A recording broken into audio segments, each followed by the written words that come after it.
Hi guys, welcome back to part 3 of this episode of Food for Footy, live on location. O Ribatejo. Fantastic food, by the way. Amazing. Fantastic We food. have just eaten a feast. Normally, Murchy and I will pick and we'll talk. Yeah, that was impossible. impossible. To Yeah, do so. impossible. We had an absolute feast. Okay, it's going to be a struggle to stay awake. I'm feeling it already. Well, honestly, absolutely incredible food. We cannot recommend this place enough. Get down here. We had so much, didn't we? We had some amazing chicken. I think we must have had about sausage. 3 chickens between us, didn't we? Look Yeah. at it, it was a lot. Jesus, That's man. what it was. Yeah. Absolutely fantastic. Do you know what? I love the flavours though. How Yeah. they got into the rice, into the chips, Yeah. just combined with everything. Absolutely fantastic. Come and check this place out. Definitely worth it. And I can see they've got a TV as well, so they have the footy on, sit and have a... You could do. You could do. nice Obviously, food. international break at the minute. I know. So, yeah.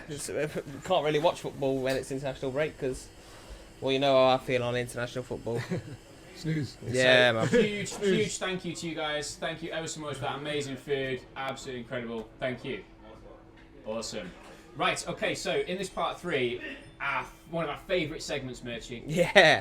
it's Murchy's Marks. The graphic was back last week as well. It was Did back. you see that? Well, I did. I liked it. Is it the back graphic. this week as well. Hopefully. We'll Right, see. so for those of you who are new to the channel, Murchy's Marks, okay, this is where I throw Murchy a scenario and he has to come up with a grading system. So we've gone for, it's a Man United special, we've gone for Man United players. Now there's a slight twist. We're thinking Man United players under Amorim. So this current squad, how they're going to work under Amorim. So I'll give you 4 categories. You notice I have taken away on the fence, Murchy. Yeah, You've got no rid of more that on now. the fence. So we've got guaranteed starter. Which Yep. players you think are guaranteed to start under Amorim? Solid player. You know, solid player to keep. Someone that won't start every week. Someone that might be on the bench a little Yeah. bit, but you can't get rid of. I gave this one of potential to be fulfilled. Okay, where it hasn't quite hit the heights under Ten Hag, but under Amorim could do something and Yep. then must sell. Yeah. So, big one I think that I want to pick out straight away. Marcus Rashford. Murchy has said must Hot sell. topic. Yeah, I think he should have gone in the summer personally. I think, and I've spoke to the boys at work again who are United fans, and they thought similar that he should have gone in the summer. I just think that his time at Man United is a bit tainted now, and I think he needs that for his career. Obviously, I don't know how the fans are with him, but obviously when he's thrown in poor performance after poor performance, there's only so much you can take. Especially when at the time when he come through, he was a star boy, wasn't he? Yeah. So, He was. I think it's time for him and for United that he goes on to pastures new. Look, as a United fan, though, what I would say to you is, we've got Rashford. Yeah, his numbers have not been great the last couple of years. We did see that one season where he had absolutely astronomical numbers after the World Cup. Yep. He just started smashing it. Every team was playing, he was scoring. Since then, he struggled a little bit, let's be honest. But however, if we look to get rid of him, sell him, number one, how much we're going to get? We're probably going to get about 30, 35 million. I think you get more. I think you get more Who's for going him. to pay that? The Who's gonna pay that PSG. money? Yeah, but PSG's just PSG. signed a bunch of players. They just got. I Mbappe think as well. they should have tried to flog him to PSG in the summer. With Mbappe going, There reportedly was interest, wasn't Yeah. there? There reportedly was Yeah. interest. I think that comes back to his. I think that's his agents kind of trying to push a move to maybe get him an even bigger deal. I don't think that there's many suitors out there. I think we're struggling. well, no one's going to want him because he's awful. Yeah, he's I can't remember the last time we had a good game. They- They're saying that they- when they they play, don't. when United play Leicester, awful. He's we not- make he's them not awful. He's so- just having But in there, a. He's he's yeah, I was going to say he's I having think a bad he's time. awful. I think he's awful. I think he's poor. I think his attitude's poor as well. How old is he now? Is he 27? 27. He's getting on, isn't 27. He's getting I mean, on now. You'd think now for a striker, you think this is your prime. This is your prime. You know, we're looking at Kane and we're saying that Kane maybe isn't the player he once was. 27, 28, they're your sort of prime years. So, could Amorim kick him on though? Yeah, Or but it's do you think different. It's done? different. He's not Kane though. Kane almost likes to play in that little channel between a 10 and a 9. He can slot the balls in behind and ultimately he's a box finisher.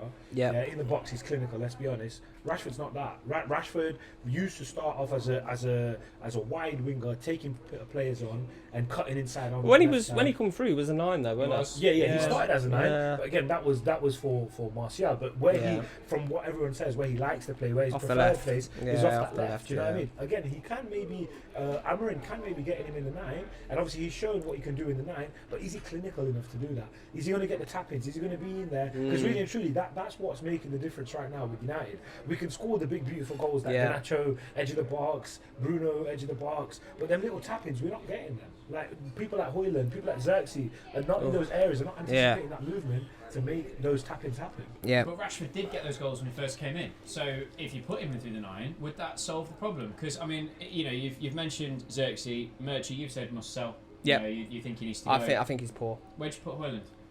I think Højlund, for me, he had a spell last year where I thought, you know what, he looks pretty good. And he's still very young at the end of the day. He's still raw. I think, for me, they're depending on him too early. He's very, very, very young in his development. Thank you. So I think Højlund is one to watch. I do think that he will come good eventually. Can I just add something to that as well? I just want to say in terms of the Højlund thing and the pressure being put on him to bag all those goals and score those goals. I think you're 100% right in saying that. With Højlund there, could we have not got another striker? I know now we've got Xerxes, I get that, but could we have not got like a Welbeck? For cheap, we would have got Welbeck for cheap, like last January, even last summer, just to complement him a little bit. If he's struggling, put him on. I mean, how many goals has Welbeck's got since last year? Having a good season this He's year, having isn't a decent he? season. We would have paid what, maximum 7 mil for him, 10 mil for him. We would have got him over the line. At least he could have done a little bit of a job when Højlund's struggling, slot him in straight away. Do you know what I mean? But we've been unable to do that because again we're not quite savvy in the market like that. We can't make those shrewd moves where we get that player and then he makes a impact. Yeah. We're getting players like Weghorst again who are not really in them goal scoring places to score. Like he's a good presser of a striker, but he's not in the slots to finish ultimately, and that's what's costing us. Yeah. So looking at your Murchy's marks again, you've said must sell Maguire. Yeah. You're saying his time is. I think his time's done. I think you're seeing it a lot more with him. His injury record is coming back to bite him a bit now as well. Saying that, I would have him back at Leicester. I would have him back. I would have him back at Leicester all day. He's much better than Wout Fass. He's reunite the Evans-Maguire partnership back at Leicester. I wouldn't have Evans back now. Evans has been decent. I've spoke about him before. He damn tools with us for me in his last year. He said he was injured. He only played about 6 games, but then suddenly can play 30 odd games in the season after with you. So yeah, I wouldn't have Evans back. It was the worst captain we've ever had. So yeah, I didn't even mention him in Murchy's marks because it's Johnny Evans, isn't it? He was in your category below. He would have been, yeah. He's just there. He's there for the kids in it, pretty much. You put Casemiro in must sell as well. Yeah, I think while you can still get some money for him. Obviously, I know he's come good a bit this season. Last season he was poor. Yeah, last season he was poor. Agreed. He looked overweight. His legs had gone. His legs this season still look a bit shodder for me. So for me, I would try and sell to a Saudi club and sell him for the name. Get some money in, and then you've got Cobby, you've got Ugarte coming for you're fine in midfield. Is he? He's not one for the future. Definitely not. I can't see Amorim putting him in. I don't think he's an Amorim player either. No, I don't. So yeah, he could do with his experience. So you remember this guy? Yeah, as a leader maybe. He might be there as a leader, as a player. Yeah. Unbelievable. And again, we talk so much about different managers coming. Imagine if he brings a system that fits Casemiro in there perfectly, has enough cover from other players so that they can support him. He's able to do what he's meant to do. Like for example, his signature move is that one touch ball around the corner, and it works. He's decent. Do you know what I mean? So you keep him. For me, I wouldn't mind keeping him. I think especially right now for this year, we need stability. I'd keep him. I'd work on him. I'd give him some support as well in midfield. Yeah. I think that's important. I'm talking about the back 5. If he goes with 3 at the back, I'm talking about the 3 guys that are playing in defence, but also the 2 midfielders in front. If they stay stable, that gives us an actual foundation to go for. Yeah, fair enough. Yeah, otherwise we are looking shaky and shabby all over the shop. Yeah, okay. So, I mean, I don't think there's much controversy with many others, Murchy, really. You know, you've said in guaranteed starter, you know, Bruno obviously expecting that. Ugarte, we think he's Amorim's boy. Yeah. The one I want to talk to you about is, I thought must sell. I know where you go with this. You put Antony. I did, yeah. But you put Antony as potential to be fulfilled. I just think there's a player there. And you go back to watching his highlights when he was at Ajax. There's That's a long time it's a long time ago. Anthony's finished, man. Anthony's finished. No. Anthony's finished. Anthony I think you just have to keep him for the memes. If I'm honest with you, you have to keep him for the memes. Like, And if he carries on with this, where's he going to play? He's going to play He most might come likely. good. Most likely, let's be honest. He's going to play Left left back, wing in the back. changing No, left room. wing back. He's going to play left wing back. Yeah. If he plays left wing back, he ain't got physicality. He's not got no height. He's not relatively yeah, quick. but the spin, he can spin. Mate, the He spin can- He's a thing is- fidget spinner. Mate, Blades were out of fashion 10 years ago, mate. You know what I mean? Confuse the opposition by running around in circles. Like. No, on an honest opinion, I think there's a player in there. I don't think there's a player in there for United, but you never know. You never know. New manager might give him a chance. Are you thinking that, when they're lining up, if he's playing that left wing back and he's got that face that he's going to come on the Oh, pitch with? don't! That's brilliant. It's brilliant, and that's why I'd keep him. He's just a funny, The thing funny is, guy. like, I suppose I'm looking at this from an opposition, and if Antony's playing against my team, I'm Did he not thinking- score against you? He Like, scored, on yeah, his he scored debut? against you, like, yeah. Yeah, but, Yeah, he did, didn't he? but, yeah, I mean, in that mad game, but I still wasn't worried about him. No, He's not some- he didn't do much in the last one, did he? I mean, Like, his drop-off's been major. Massive. Like, he came on, you a little bit excited, you seen his winger. Okay, from when he came through at Ajax and what he was doing at Ajax, he could take a couple of guys on. He's going to be a bit flary, get you off your seat a little bit. He's not really delivered, and now he's just declining even further. Yeah. So I can't really see a way back for him. But again, it depends. I hope there is a way back for him. Murchy's got I the do. bloody- You never know. Murchy's got the Stranger bloody- things. Just stranger keep him for the things. memes, man. He's Stranger a things. funny, But I funny think he's footballer. finished. I think he's finished. Yeah, he probably is, but we'll move. Right, great stuff. That's Murchy's marks. So let us know what you think. Did Murchy get those right? Did he get them wrong? Is there anyone that you think that he didn't name in that list that should get rid of? The guaranteed starters, Delit. I think it's an interesting one. What do you think about that? Do you think Delit should be a guaranteed starter, or do you think that maybe he should move on as well? But let us know your thoughts. Like I say, we always say we need your comments. This is supposed to be a football chat. Get involved and see what you think. Right. Part 4 now. This is what I'm looking forward to because now in part 4, it's the decline after Fergie. Boom. Awesome. Right, here we go. I got this written out here. I just need to check something of the levels. Love, just try talking, mate. Hello. You pick me up now, mate. How are you getting? Try again. Yes, mate. Still talking. Good stuff. Right up here.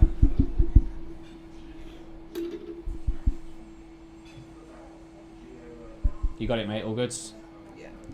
Fantastic. Is there any bits you need re-recording for? No, it'll be fine, mate. I can edit it in post. It's fine. Right. Awesome. Ready? Next segment, guys. Ready Yeah, to go, man? Right, guys. Welcome back. Part 4. Okay, of Food for Footy. We're still sat here full as anything from our absolute feast. Don't think there's any other way to describe it. Again, thank you to the staff. Thank you for O Ribatejo for having us. Absolutely incredible. Awesome, amazing food. If you are around the Leicester area on Melton Road, get down here. Absolutely incredible food, incredible service, really friendly staff. Amazing. Yeah. Can't recommend it highly Yeah, enough. exactly. They've been so welcoming. They've done everything for us. It's been absolutely brilliant. Definitely would come back here, and I'd recommend it to anyone. 1,000%. Right, I'm ready for this one, boys. This is what I'm looking forward to. We've got our Man United fan, David, in the house. Thank you for being here. Before we get into the Fergie era, and look, I'm looking forward to getting your perspective on that. As a Liverpool fan, this is what I wanted to dive into post-Fergie. Now, I've got one stat right here, okay? Since 2013, Man United have spent 1.4 billion. City have spent 1 billion. Right, my question is, David, and it's a huge question. Where did it go wrong? What has gone wrong? Because Fergie left the title winners, and okay, it was an aging squad. Yep. But I don't think anybody saw this level of decline. And the managers that have come in, Mourinho, Van Gaal, Ten Hag, we just thought somebody was going to get it right. So what's happened? I mean, look, listen. You have a situation where United. Let's bring it back to that time. What was it? 2012. We just won the league. Van Persie was smashing it. We just signed him 22 mil from Arsenal. Took him off our rivals, just like that. Fergie's said, "Look, I'm gonna quit." And then from there, we've appointed Moisey. again, looking at that time, what managers were out there? What we had Mourinho out there, we had Pep, who was doing things at Barca. These were the two. Pep moved on to Bayern, didn't he? After that, these were the two big boys. And in terms of like where United was, in terms of as a team, what we deserve is one of those. You know what I mean? Factually, that's what we deserve. Well, we've spoke about this before on the pod. United, I still think, are the biggest club in the world. Yeah, but we have and to move you might be finished in 8th, 7th, 6th, 5th, whatever it is in the last 10 years, repeatedly. But you are the biggest club in the world. Everyone knows Man United. Now, for a club your size, you've still got that pulling power. Even if you're not very good, you've got that pulling power because you are Man United. So, like Glover said, where did it go wrong? The thing is, with the pulling power, we're always going to have that. Yeah. Only because of the history, let's be honest. Yeah. Money-wise, you know, they hired, at the time, I think it was 2012, they hired a shrewd businessman in the name of Ed Woodward to take over at that time from David Gill. David Gill, and I am going to say this, I think was one of the biggest reasons why things really went wrong. Obviously Ferguson leaving, that was huge. But I think if David Gill had stayed on for an extra year with Moyes, maybe we could have made better moves in the transfer market. Like you got situations where we're signing Fellaini on the last day of the transfer window when there's other players that we could have got. We could have got Fabregas, and again in a Fabregas situation, we got put in a little bit of a like I said, Moisey explained this in one of the podcasts that I watched him do. Yeah. They explained that they had to wait until he played his first game. Fabregas played the first game of the season before any contract talks would be out, so it was going to be quite late anyways. But the way they moved that first window was so poor. I mean, there was so many players available. Like you had Thiago, who went to Bayern Munich at that time. Would have done a great job. Yeah. For us. You had Eriksen moved to Spurs. Again, who's there now?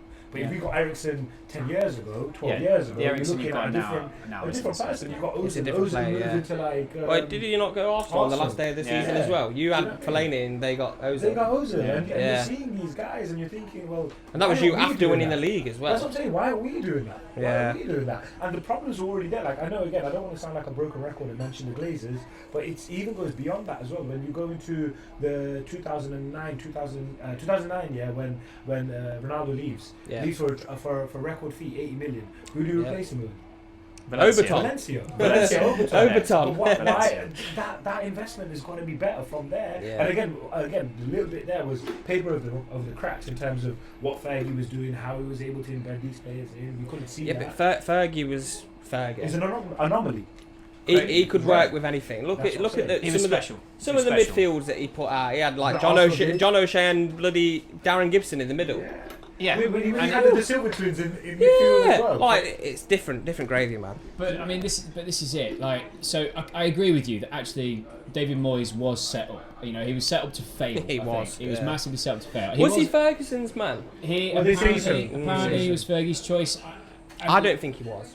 I think the first choice was Pep, but Pep said no. Yeah. And I think Pep was maybe, apparently at the time, he was going through a sabbatical, so they met in New York. There's no way anyone is picking David Moyes over Pep Guardiola, who's just been at Barcelona. No, of course. And that Barcelona team that, you know, had destroyed Man United. They're probably the best team of all time. They were. Yeah. But, so Moyes is in. So Moyes comes in.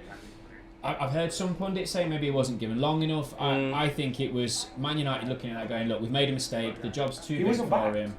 I think he wasn't back, number one. And on top of that, in terms of what they expected him to do, he completely didn't meet any of those expectations. The way we were playing, what position we were in the league, didn't allow him to carry on. And obviously for us, we've gone from being third at most, in terms of how low down we are in the table, to now sixth. You're looking at it like, no, he's got to go, and then obviously he had to go. Then later on, we end up getting who comes. The next manager that comes through is Louis van Gaal. Yeah, he's got good credentials, good reputation. Yeah. He's played some good football, been at some decent clubs. Barcelona, made some big signings, didn't he? And when he came through, yes, he did make some big signings. But again, if we look at those signings, you look at Radamel Falcao. Yeah. Could we have not got Radamel Falcao the year before when he went to Monaco? Instead of him, player he was at Atletico. Yeah. He was a bad boy. Oh. We should have. What a player he was. The year before that. Why did we wait until we get later? When LVG come in, I remember the LVG WG period quite vividly because it was he come in as the same time Leicester come back up to the Prem.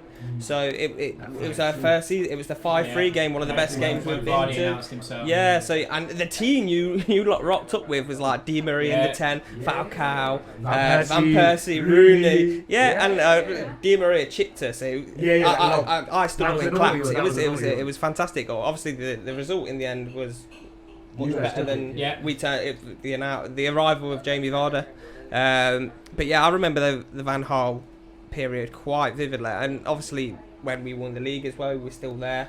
You come to us, we drew 1-1 with you. We went to you, drew 1-1 with you again. So I do remember Van Gaal coming in. There was this big announcement that he was coming in because he was a manager who had won stuff.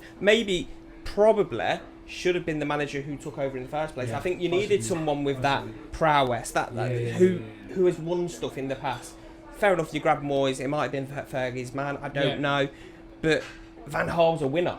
He's won trophies, and he's had good teams as well. So again, Van Gaal, and it's like what I said in part 2 when we're talking about Ten Hag. Van Gaal was backed. Yeah, it was. Look at but again, let's talk about how he was back. Yes, you got a Radamel Falcao who's been out injured for a whole year with a knee injury, which we could have got the year before. We got players like you got Di Maria who come in from getting man of the match in the Champions League final. Di Maria, to be fair, like and he flopped. That was a flop, and that was unexplainable. His house got robbed. Things happened to him. He fell out. Which again, that happens. But again, if you look at the players that were available around that time, you had Cesc Fabregas, you had people like Dele Alli who went to Spurs and did an impact. It was great impact. He spanked you in the cup, didn't he? MK Bones, I remember that.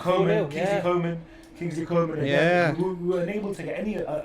We were unable to get any of those. We ended up getting people like Depay. Who again, Depay at United was. But when he came in, Memphis Depay was someone that was highly. That is true. It was highly rated. I look at a lot of the players that you've brought in. You brought in some that maybe were past it. I think Schweinsteiger's legs were going, on the wrong side of it. But Ander Herrera, really promising player that's come in. Rojo at the time was an exciting one. Comparing who's the guy at Sporting at the moment that people are Inacio. Exactly. Young lad. Martial. Look, the amount of stick I got when Martial burst on the scene, obviously scored the goal against us. That was a banger. Exactly. Who scored the overhead kick for Liverpool that day? Benteke. It was Benteke. That's always overlooked, isn't it? I remember watching it and thinking, Martin Tyler didn't even react to it. No. And then obviously you've got the whole Martial bit after, But this is what I mean. So, I hear what you're saying because I think there was some stupid money thrown around. Falcao was a ridiculous signing. I think we all knew that was never going to work. But it just didn't work. We know that's never going to work. I think when Schweinsteiger came in, we thought, okay, great player, but you signed him too late. There's a reason why buying and letting him go. And I think the same was said about Varane and Casemiro. Why are the Real Madrid? Why did Madrid let them go? Exactly. Yeah. But you also signed some very exciting players. Now I think Man United were used a little bit in contract negotiations. Fabregas, Ramos. I think there's a little bit of we've got the link here. But okay, so Van Gaal is backed. Van Gaal's given money. Van Gaal has given his players. One thing which he probably didn't get that we should have gave him is a little bit more time. Purely because he had 2 years. The first year I think he was fourth, got us back to the Champions League. Yeah. The second year he was fifth, he won us the FA Cup. Yeah. And the way we dealt with him was quite disrespectful, to be honest. We got rid of him straight away after I remember. Yeah. He didn't even as a coach, you're there, you can't even enjoy something that you. But he was gone that day, wasn't he? That's what I'm saying. You can't even enjoy. No. Which is probably what should have happened with Ten Hag. Yeah. Maybe. And I think actually if they hadn't sacked Van Gaal in that way. You'd have seen and if you look at the football and again this is what was said around that time, is that it was a very possession based, it was putting people to sleep, the team was keeping majority of the possession, but they were unable to really have that penetration. You had a style. Exactly, and would that style not have been better to have? Would that style work today? It would. That is the style of football that's played now. This is a question that I'm asking not only to YouTube but you guys as well. Look, get involved in the comments, okay? Does style of football matter if you're winning? How many times did they say 1-0 to the Arsenal back in the day? Yeah. They won. I mean, Man United fans, I'll ask you now, David, as our Man United fan, if Man United play under Amorim the most boring football where you win every game 1-0, but you win the league, Do you care? I think the first league, no, but the second league would have to win it with some sort of Style. some sort of prowess. We want to dominate teams, we want to be entertained. But truth of the matter is, all of that comes under that umbrella of winning. If you're winning, and I'm winning, the team is winning what, 3-0, 2-0, 2-1.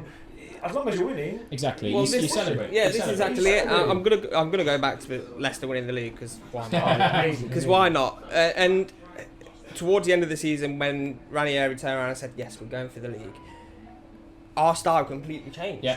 And we sat back so much so. And if you have a look at our 8 last results, bar the 4-0 against Swansea.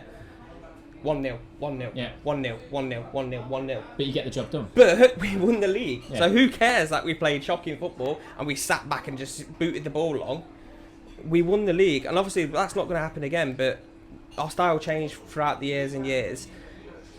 We didn't care so much. So if Amorim comes into United and does that, and if Van Gaal did that, and I think Van Gaal team back then now would be perfect for that. United fans, after not winning the league for God knows how long now, 12 you wouldn't care. You wouldn't care. 12 years, isn't it? Yeah, 12 years, 2012. 12 years. 2012, 13, isn't it? Seems like a lot longer. It's not 30, it's not quite 30. You need to pay your dues for a lot longer.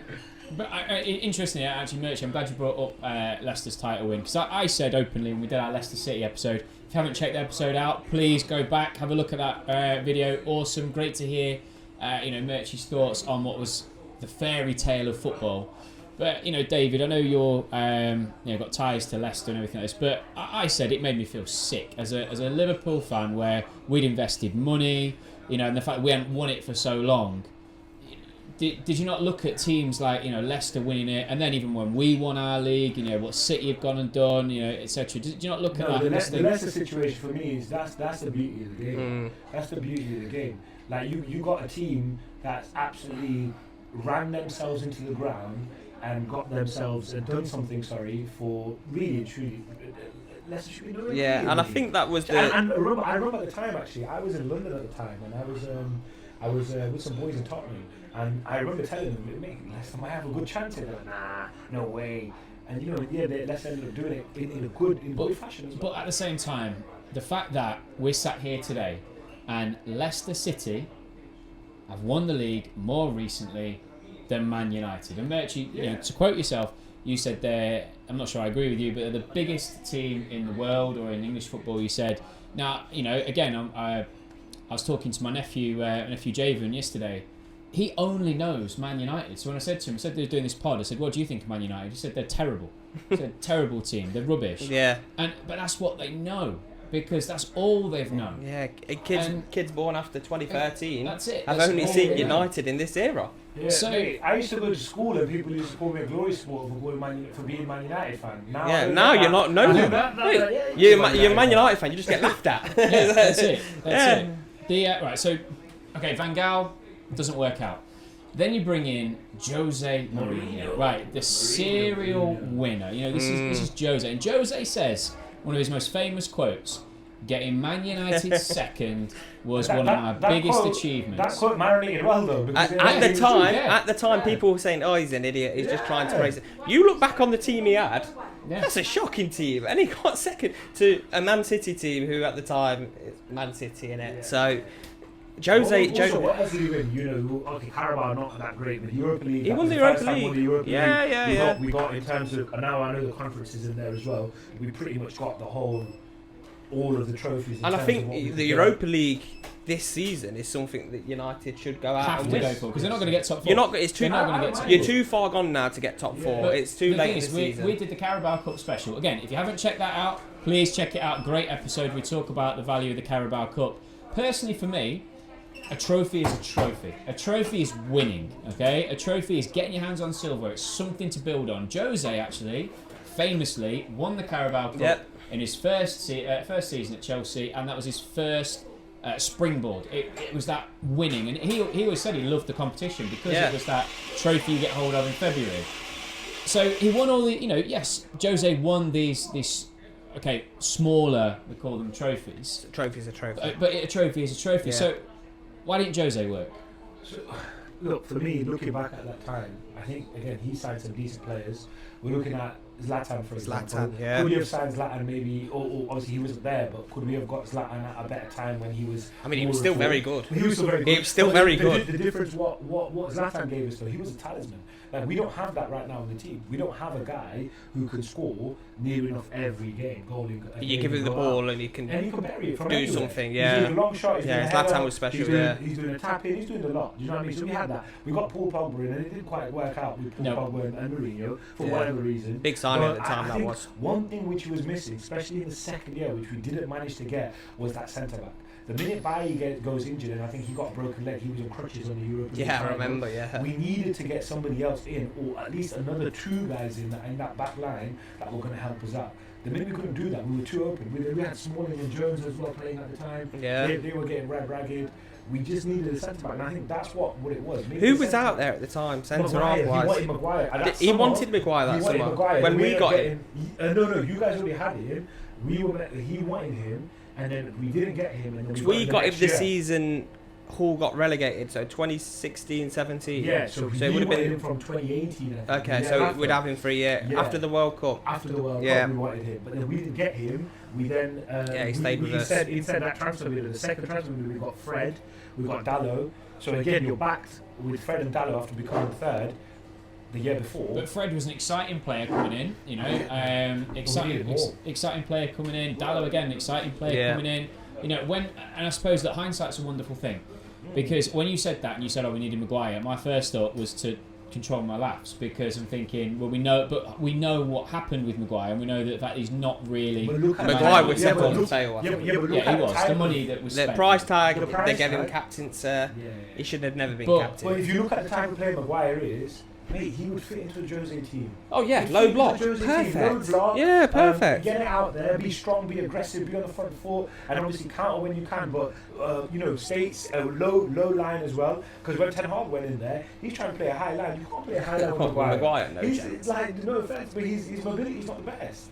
You know what I mean? If you play him on a low block, that's different then. He's having to defend his box and defend what's in front of him. He can clear a lot better than what he would have done on Ten Hag. But you see, like, you and I spoke, David, before obviously we started filming, and you know, we talked about that.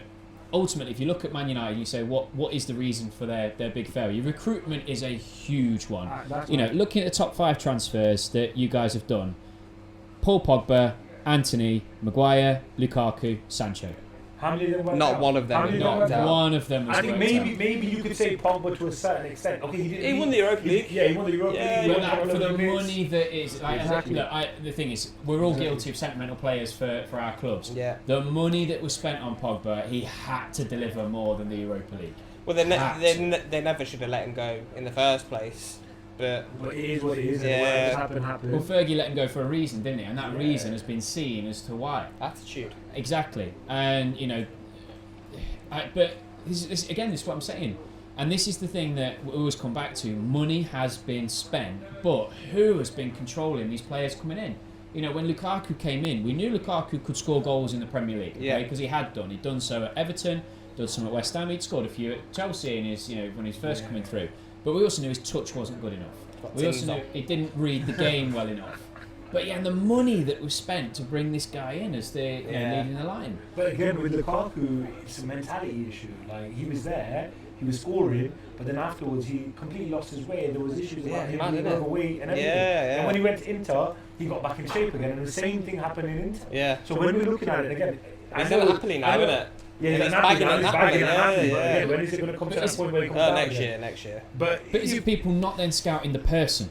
And that profile, the profile is looking at, you need to look into the profile of the player that you're getting. Yeah. Do you know what I mean? Yeah. And again, Lukaku wasn't one of those players where you're having to search and see what he can do. He was out there. Why are we not looking at players that, like an Alvarez, who isn't really known as much? Yeah. Do you know what I mean? Why weren't we looking at players like that? Why weren't even Jesus at the time when Man City signed Jesus from a Brazilian league? Why are we not looking at those kind of players? Why are we looking at an obvious candidate for a striking position who's been in and around the Premier League? Yeah. Do you know what I mean? The profile of players got to be a lot different. Yeah, I mean, I completely agree with you. I mean, I love the stories of hearing about how transfers have been done, where you have managers meeting the player, asking them the questions, what motivates them, seeing what car they turn up in, seeing them handle things. I mean, Man United became Playboy Circus, didn't it? Yeah, you had Depay pulling up in. Oh my in word! all Yeah. sorts of, it's out there anyway. Yeah. You really talk about it. Yeah. Well, as a like Rolls Royce. 21-year-old, was it? Yeah. The Rolls Royce to reserves game, I think it was as well, or something like that. So, you know what I mean? But again, the culture's drastically changed with social media as well. A lot of these players would have maybe been able to hide.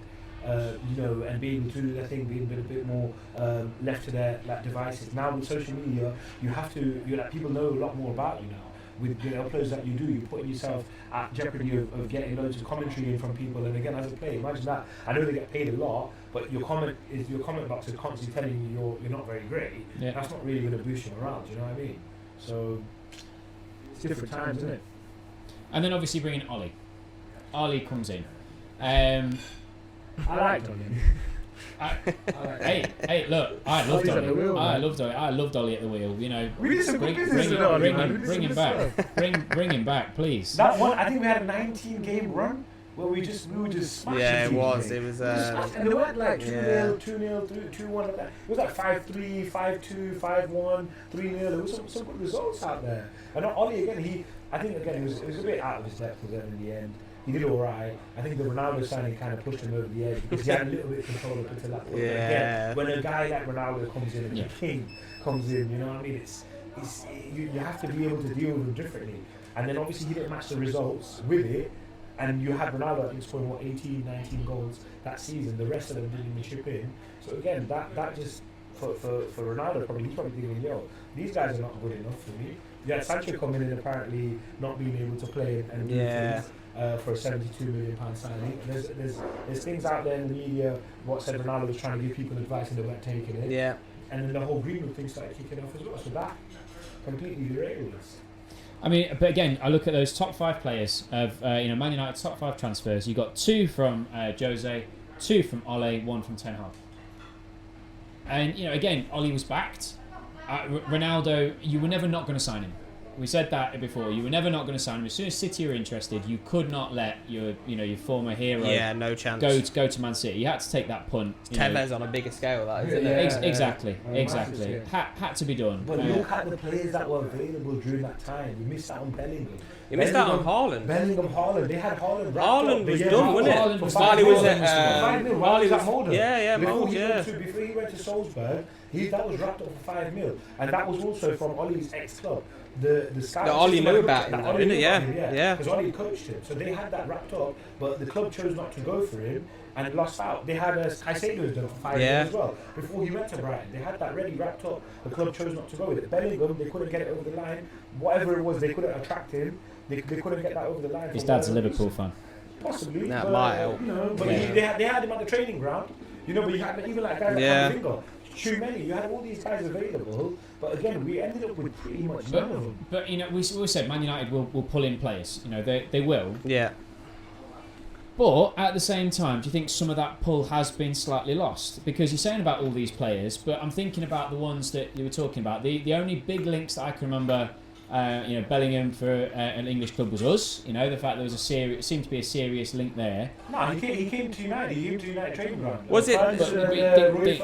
Was it they weren't going to promise first team football? He wanted first team football, didn't it? Yeah. He wanted to be promised, and United said, "Well, we can't promise you. We'll have an idea of getting you in there, but not straight away." And I think at Dortmund, when he came, he landed. The minute he landed, but do you think that these players? Because again, we've talked about some of these high-profile players that have gone in and they haven't worked. Do you think that these could have been players that would have ended up in that same situation if Haaland goes to Man United? Who knows? Because Man United has become a bit of a graveyard for players in that respect. Do you think that would have happened? I mean, obviously, from a fan's perspective, you want them to. It doesn't quite resonate the fact that if Haaland goes to United instead of Salzburg and his journey becomes different, he's definitely going to smash it. But look at the trajectory that he's been on. Like, do you know what I mean? Maybe having a club of our size grab him straight away, help him, bring him to the correct way, he would have been a similar sort of prospect to like a Mason Greenwood.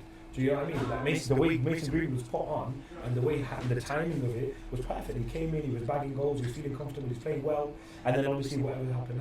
Yeah, I mean, we mentioned Mason Greenwood a few times. Absolutely disgusting. Absolutely disgusting. And, I know people turn around and said, "Oh, Courtney went to trial." We've seen the videos. You're guilty. Well, he's now failing at Marseille. Yeah. So that makes me happy.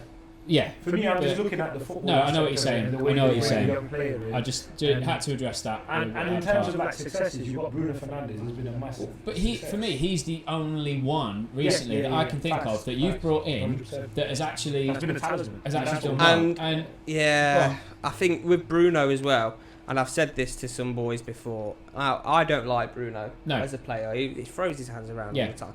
But, and I say this a lot, if you put Bruno into Man City's team, the numbers he will get are ridiculous.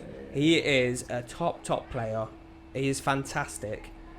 But the only time that I really see him play is if I watch United with some of my mates, or if United are playing Leicester. Now, every time we play United, Bruno tears us to bits. It happened again the other week. So Bruno is that one real success story. And for me as well, I think Amorim has to build the team around him.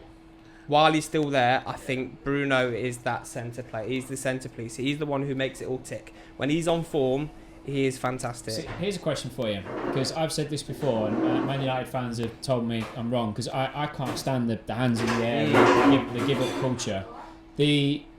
Everyone does it, man. If not to the level of Bruno. Not to the level of Bruno. I've made this comparison before. Is Bruno your Coutinho?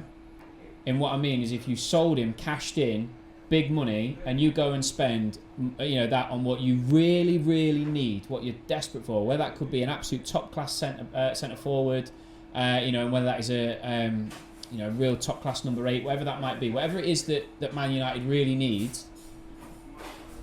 Is that what he is? Because talking about cashing, how much cash are you going to get from him? I don't think you're going to get much he's anymore. He's not the same sort of age as Coutinho. No. He's changed now.